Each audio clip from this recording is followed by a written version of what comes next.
Em março de 2021, a polícia de Orlando, na Flórida, recebeu a ligação de uma estudante de 24 anos. Na ligação, a estudante disse que foi assediada por um homem chamado Armando, que estava fazendo um serviço de manutenção no condomínio onde ela residia. Ela disse que estava com medo de que algo acontecesse com ela, porque após rejeitar o convite do homem, um halter de academia foi jogada na janela de sua casa e, apesar de não ter visto o homem jogando o halter, estava convencida de que ele era o responsável. Poucos minutos depois que a ligação foi feita, os policiais chegaram até a residência da jovem, mas infelizmente o homem não foi encontrado no local. A mulher também não conseguiu fornecer o nome completo de Armando e não quis dar queixa da situação, e devido a isso, a polícia não conseguiu encontrar o suspeito. 6 meses depois desse ocorrido, uma jovem chamada Mia Marcano, de 19 anos, residente e funcionária de um outro condomínio de Orlando, foi dada como desaparecida. De início, os policiais não conseguiram ver a ligação de um caso com o outro, mas à medida que a investigação sobre o seu desaparecimento se desenrolava, as autoridades souberam de uma curiosa coincidência. Antes de Mia desaparecer, ela também havia rejeitado um trabalhador da manutenção de seu condomínio que ficou completamente obcecado por ela.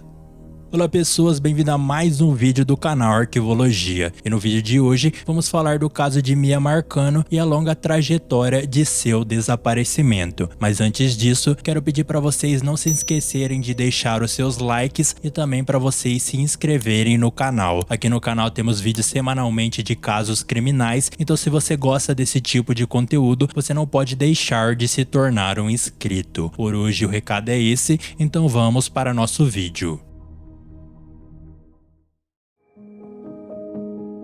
Você já foi rejeitado por alguém que gostava? E como você se sentiu? Decepcionado? Envergonhado? Triste? Chateado? Ou até um pouco irritado? Mas você superou e seguiu em frente. Bom, no caso de hoje vamos contar a história de um homem que não soube lidar com a rejeição da garota que estava afim e acabou cometendo um crime terrível. Hoje vamos falar do caso de Mia Marcano. Vítima de um crime brutal por não querer sair com um homem. Mia Marcano nasceu em 26 de abril de 2002, filha de Imes Cabriol e Marlon Marcano. O pai dela é um DJ famoso na Flórida, conhecida como DJ Eternal Vibes. Ela tinha um irmão mais velho chamado Marlon Jr. e os dois foram criados juntos na Flórida. Mas quando seus pais se divorciaram, sua mãe foi morar em outra cidade e seu pai se casou com uma mulher chamada Gisele Blanche, que se tornou uma segunda mãe para Mia e para o irmão. Desde criança, Mia se destacava por sua inteligência e confiança, e seus familiares a descreviam como uma menina amorosa, linda e ambiciosa, que sabia exatamente o que queria e que sempre foi atrás de seus objetivos. Por sua família, Mia era chamada de Mimi e o carinho dos familiares por Mia era tão grande que eles sempre diziam que ela era a princesa da família. She exceeded my expectations because she's just a beautiful girl. She's very smart, knew what she wanted. Was not easily influenced. What Mia wants, Mia's gonna get. No colégio em que estudou na adolescência, Mia era conhecida como uma aluna brilhante que sempre estava disponível para ajudar os outros. Ela se formou em maio de 2020 e no mesmo ano se matriculou em uma universidade de Orlando. Ela entrou no curso de artes, mas posteriormente pretendia fazer um curso de medicina esportiva ou de fisioterapia. Enquanto estudava, Mia conseguiu um emprego de meio período em um condomínio residencial estudantil chamado Eden Villas e, para ficar mais perto do emprego, ela alugou um apartamento no condomínio. Mia estava feliz porque ela estava conciliando melhor o trabalho e os estudos. Mas isso mudou quando Mia conheceu um homem estranho que trabalhava na manutenção, que de forma insistente começou a dar em cima dela. A obsessão do homem se tornou tão assustadora que Mia relatou para sua família o que estava acontecendo. No dia 24 de setembro de 2021, Mia planejava fazer uma viagem para visitar sua família. Ela saiu do trabalho e foi até seu apartamento pegar sua mala, mas não saiu de lá com vida.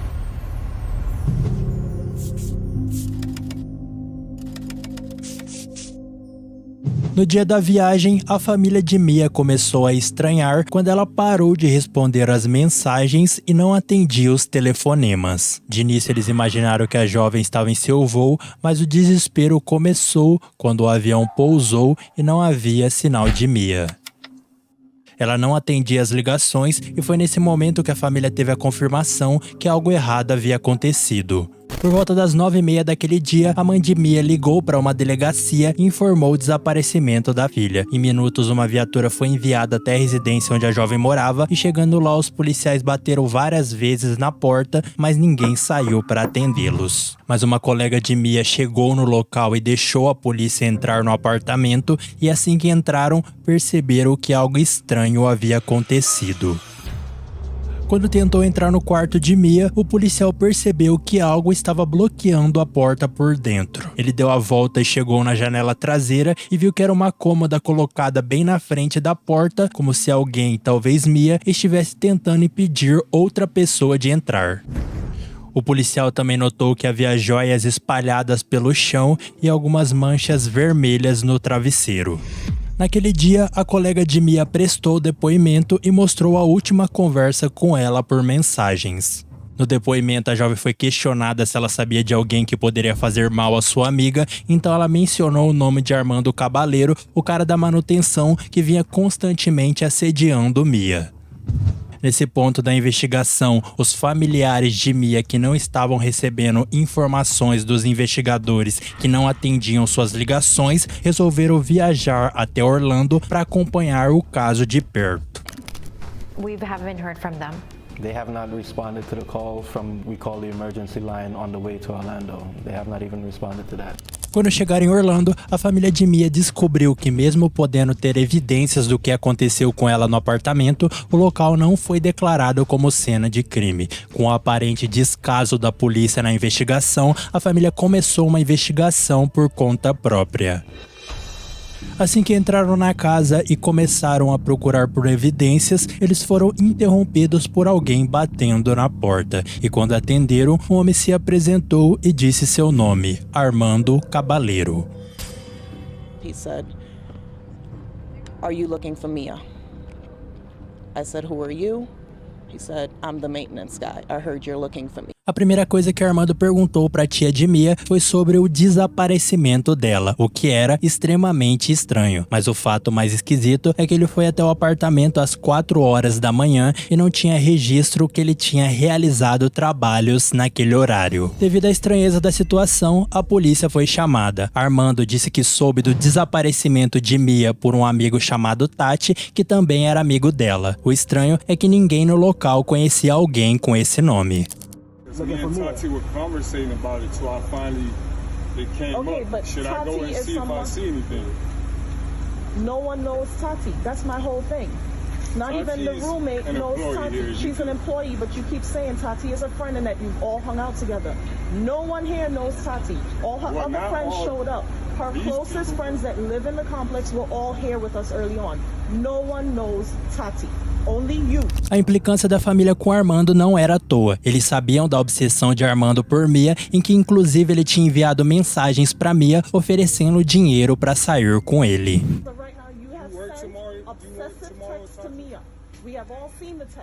You talked about giving her your life savings. You cash out her money and you claim that you weren't in touch. It's on text. As a matter of fact, we're going to get a police report to pull your phone records if that's the case. Apesar das acusações dos familiares e do comportamento suspeito de Armando, naquele momento os policiais entenderam que não havia motivo suficiente para levá-lo para a delegacia. Então, após os questionamentos, Armando acabou sendo liberado. Nesse momento, a família, que sentia indiferença da polícia com o caso, resolveu fazer sua própria investigação sobre Armando. A família de Mia seguiu Armando até seu apartamento, enquanto observavam, viram algo que as deixaram apavoradas. Chegando em seu apartamento, Armando começou a tirar objetos do carro. O desespero começou quando uma das mulheres reconheceu o cobertor rosa que ela mesma havia dado para Mia. Para elas, não existia mais dúvida. Armando era o responsável pelo desaparecimento. He has gloves. He has gloves in his hands. He has gloves. A the blanket. Oh my God, that is my blanket. Devido à situação, as mulheres ligaram para a polícia. Armando se mostrou prestativo, deixando a polícia e as mulheres entrarem em seu apartamento. Mas tirando o cobertor, mais nada de relevante foi encontrado. E como o cobertor não era uma evidência suficiente para ele ser detido, mais uma vez Armando foi liberado.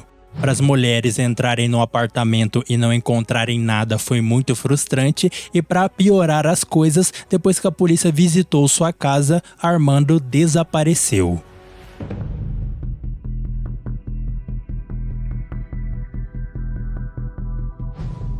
Em determinado momento, os policiais se mostraram mais interessados no caso e as buscas por Mia foram intensificadas. E com o desaparecimento de Armando, ele se tornou o principal suspeito do caso e um mandado de prisão foi expedido. No mesmo dia em que o mandado saiu, a polícia invadiu o apartamento dele, mas como todos já sabiam, ele não estava mais lá. E enquanto alguns policiais corriam atrás de Armando, outros no escritório tentavam reconstruir os passos dele no dia em que Mia desapareceu. Eles descobriram que ele abriu a porta do apartamento de Mia com uma chave de manutenção e entrou na residência às 4:30 da tarde, um pouco antes dela chegar do trabalho. Foi constatado que Mia chegou em seu apartamento por volta das 5:10 da tarde e uma hora depois disso, o carro de Armando foi visto saindo do condomínio. Às 7:20 daquela noite, ele voltou para o condomínio e ligou para o trabalho, dizendo que atendeu uma chamada de manutenção de 1 hora antes. Para os investigadores, essa foi uma tentativa de Armando de estabelecer um álibi. Foi constatado também que ele deixou o condomínio novamente às 7:38. Juntando essas informações, os investigadores trabalharam com a hipótese que Armando estava mantendo Mia em cativeiro. O desaparecimento dele estava dificultando o caso, mas os policiais estavam movendo cada vez mais recursos para tentar encontrá-la. Junto a isso, os familiares de Mia estavam trabalhando na parte de divulgar o desaparecimento, espalhando fotos nas redes sociais e lugares públicos na tentativa de obter informações que levassem ao paradeiro dela. Her home safe.